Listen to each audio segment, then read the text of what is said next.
Merci, Monsieur le ministre Moustapha Guirassy, après le président Birame Souleye Diop. Ah ouais, d'accord. Ça tombe bien parce que... Salam alaikum. J'ai l'habitude de dire que l'émotion enferme souvent les paroles et les actes des dirigeants dans le présent, je dirais même dans l'instantanéité. L'émotion déconnecte les paroles et les actes de l'histoire, du passé. Et l'émotion aussi, quand on parle sous le joug de l'émotion, on manque de lucidité pour pénétrer suffisamment avec force, avec impact, le futur et l'avenir. Dans le discours du président Macky Sall, il y avait beaucoup d'émotions dans son discours. Et à la suite de son discours, on a senti aussi, on a écouté certains de nos compatriotes commenter avec beaucoup d'émotions. Mais il est important de rappeler que le peuple a vaincu, le peuple a gagné. C'est le triomphe du peuple. Et que cette victoire du peuple, l'émotion ne doit pas nous amener à justement ne pas faire la bonne lecture de ce qui s'est passé. Le président Macky Sall s'est déconnecté totalement du passé récent. 50 morts. Totalement déconnecté de la crise de confiance. Totalement déconnecté de cette crise de méfiance et même de défiance. Totalement déconnecté de la raison fondamentale qui a amené les violences il n'y a pas longtemps au Sénégal. Et naturellement, son discours, on reviendra certainement là-dessus, n'a pas permis ou n'a pas offert aux Sénégalais des paroles rassurantes et des actions rassurantes. On n'en verra pas, on n'en aura pas. Les Sénégalais, le peuple sénégalais, parlaient bien sûr de troisième mandat, mais les revendications étaient beaucoup plus profondes. Beaucoup plus profondes, et je refuse que, en claquant des doigts, que Macky Sall parle simplement d'un troisième mandat et qu'il délimite l'espace de réflexion. Qu'il claque encore des doigts pour dire je ne suis pas candidat et que tout le monde dise il a donné la bonne réponse. Je suis désolé, le peuple ne dit pas ça. Le peuple, bien sûr, c'était un point important, pas par rapport à Macky Sall lui-même, mais par rapport à un référendum en 2016 sur 2 ou 3 mandats. Et Macky Sall a voulu justement confisquer ça. Et ce que je regrette par rapport à cette réponse, qui devait être une réponse historique et pédagogique. Imaginez-vous un instant que Macky Sall prenne la parole pour dire « Je m'en tiens à ce que la Constitution dit. Je renonce à un troisième mandat. » Ce n'est pas du tout la même portée, ce n'est pas du tout la même signification. Malheureusement, il a ramené la chose à une dimension d'ego, à une dimension personnelle. Et je dis, cette subtilité-là, je veux la relever parce que le peuple est au-dessus, comme il l'a dit, et le peuple demandait beaucoup plus. Le peuple demande quoi? Il demande des élections transparentes. Le peuple demande quoi? Des élections inclusives. Le peuple n'a pas été violent parce que Macky Sall a dit oui ou non, je n'allais pas être candidat. C'était une revendication, bien sûr, mais c'était des décisions de justice qui ont amené le peuple à réagir de cette sorte. Et dans le discours du président Macky Sall, malheureusement, je n'ai pas entendu de réponse pour rassurer davantage ce peuple. Donc, le président Macky Sall a une opportunité extraordinaire. Il a encore 6 mois et 7 mois. Encore une fois, qu'il se détache de l'émotion et qu'il donne de la hauteur à son discours, qu'il sauve le pays. Il a les moyens, mieux vaut tard que jamais. Il a les moyens aujourd'hui qu'il s'est libéré des politiques, il s'est libéré des politiciens, il s'est libéré de toutes sortes de pressions. Je dis, nous l'encourageons puisqu'il demandait donc le soutien du peuple, le peuple peut l'encourager pour prendre enfin les bonnes décisions par rapport justement à la plateforme du peuple. La plateforme, ce n'était pas uniquement Macky Sall, lui, entité personnelle, ne renoncer, n'adem, c'était beaucoup plus que cela. Donc encore une fois, victoire au peuple, vive le peuple sénégalais, et nous pensons, nous espérons que les bonnes réformes par rapport aux institutions seront initiées. Et enfin, je dirais que ce peuple-là, c'était aussi une partie qui est allée au dialogue. Mais ce dialogue, malheureusement, le lien, il est extrêmement faible entre ce qui a été débattu, discuté et ce qui a été dit.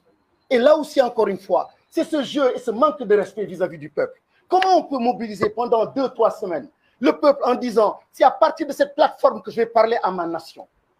Or, on a bien discuté de dialogue national ou politique et on se rend compte finalement que ce n'était que politicien. Parce que les questions liées à la sécurité, liées à la justice, d'autres questions qui interpellent, qui intéressent la jeunesse sénégalaise, les femmes sénégalaises, les Sénégalais de façon générale, n'ont pas du tout été absolument pas abordés par le président. Les deux seuls points qui l'intéressaient, c'était dans une semaine, on va présenter quelques projets de loi à l'Assemblée nationale. Encore une fois, 6 mois pour redevenir ce chef de l'État. 6 mois pour être le père de la nation, 6 mois pour se battre et mettre donc le pays donc, sur les bons rails. Et les bons rails, c'est d'écouter et d'entendre. Tout le monde, tous les Sénégalais veulent Ousmane Sonko comme candidat à l'élection présidentielle. Et ça, ne pas l'entendre, c'est refuser d'aller vers des élections apaisées. Ne pas l'entendre, c'est refuser d'aller dans le sens de la paix. Ousmane Sonko de Fawara Bok. Je vous remercie. Merci bien. Monsieur le Président Birame Souleye Diop, après Madame Maïmouna Bousso.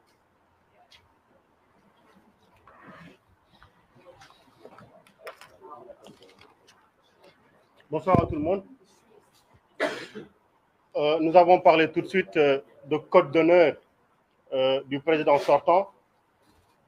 Je veux simplement dire que 44 morts après, 650 détenus après, 3 ans après, énormément de miliciens après, les FDS qui tirent sur le peuple après tout ceci, il vient nous dire qu'il n'a plus envie d'être candidat.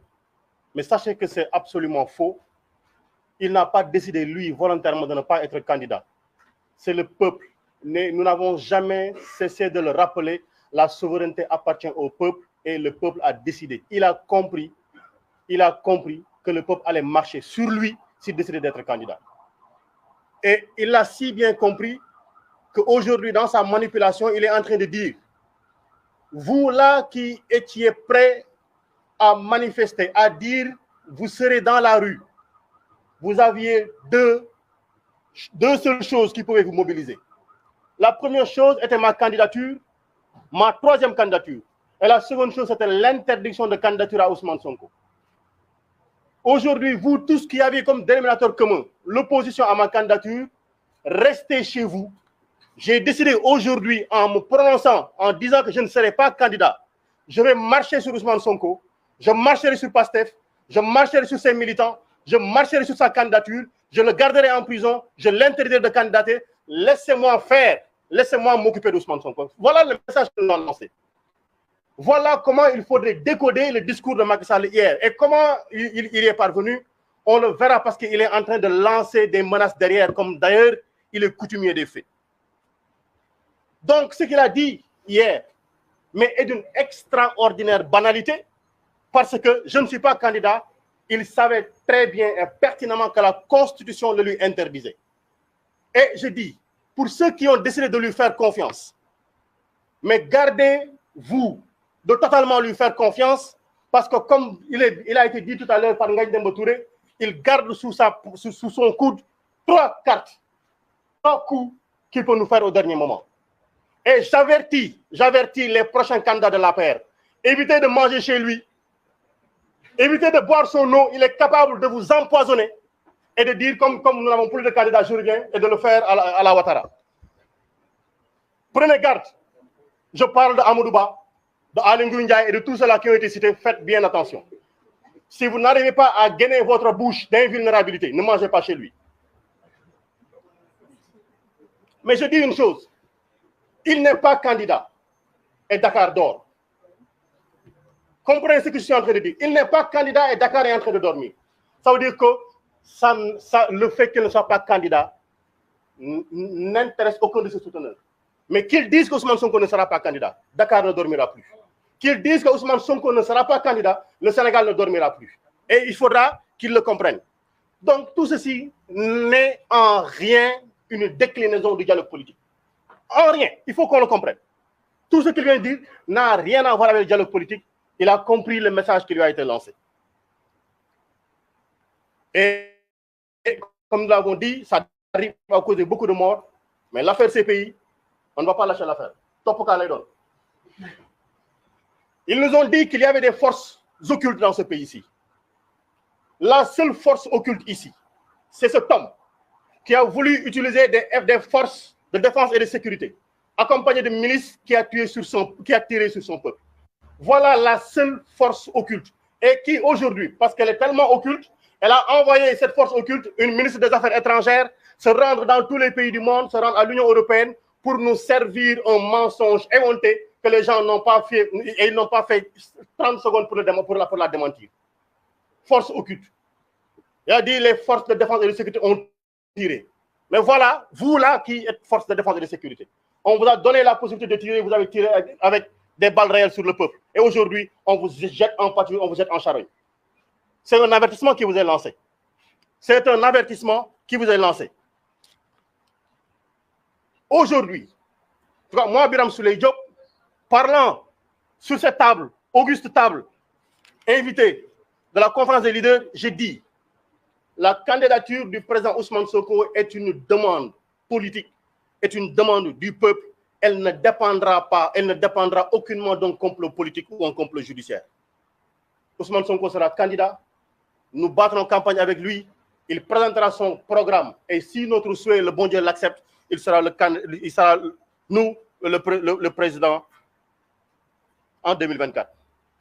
Nous l'avons entendu faire ces menaces. Mais nous rappelons simplement que nous n'avons que faire de ces menaces. Nous n'avons que faire de ces menaces. Il n'a que 3 choses. La prison, la mort, la carrière. Il ne peut détruire que cela. Et ceux qui sont morts ne sont pas plus dignes que nous. Ceux qui sont en prison ne sont pas d'une fierté moindre que la nôtre. Et nos carrières, nous n'avons qu'en faire. Nous sommes des citoyens simples qui voulons lutter pour la démocratie. Et c'est l'occasion pour nous de rappeler que les exigences face à ce qu'il est en train de nous proposer, c'est que nous, on ne dialoguera pas avec un pistolet dans la bouche. Parce qu'avec un pistolet dans la bouche, on ne prononce pas des consonnes.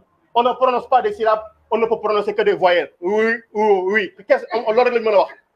Avec un pistolet dans la bouche, on ne peut pas dire non. Donc, on ne négociera pas avec un pistolet dans la bouche. Et ce qu'on lui dit, une condition, parce que nous ne sommes pas hermétiquement fermés au dialogue. Nous l'avons toujours dit. Et je rappelle encore que Ousmane Sonko avait bien dit en 2021, sorti de la gendarmerie, qu'il ne pouvait pas accepter. Aucun leader de la coalition Yewwi Askan Wi ne pouvait accepter qu'on interdise à Macky Sall de terminer son mandat tranquillement. Accompagnons-le pour qu'il termine tranquillement son mandat.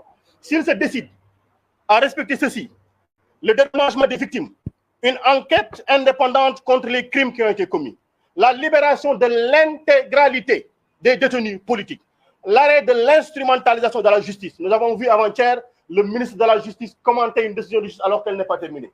Et aujourd'hui, j'appelle l'Union des magistrats du Sénégal. Elle s'est offusquée par les jours passés, par les mois passés, que des hommes politiques aient commenté des décisions de justice. Il faudrait qu'elle se lève pour nous dire est-ce qu'elle est d'accord que le ministre de la Justice commande une décision de justice. Aujourd'hui donc, nous voulons au-delà de tout ceci, que les barrières qui sont devant chez Ousmane Sonko soient enlevées totalement et intégralement, qu'il puisse marcher tranquillement, vaquer à ses occupations et nous-mêmes aller lui rendre visite tranquillement sans voir des hommes en tenue où c'est écrit police nationale. Des élections transparentes, inclusives et apaisées.